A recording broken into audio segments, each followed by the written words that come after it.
MT25 şase kırılmış.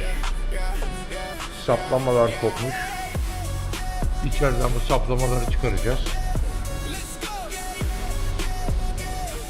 Diğer taraf da aynı. Burada da saplama yok. Yine saplama içinde kırılmış. Burası da bu şekilde.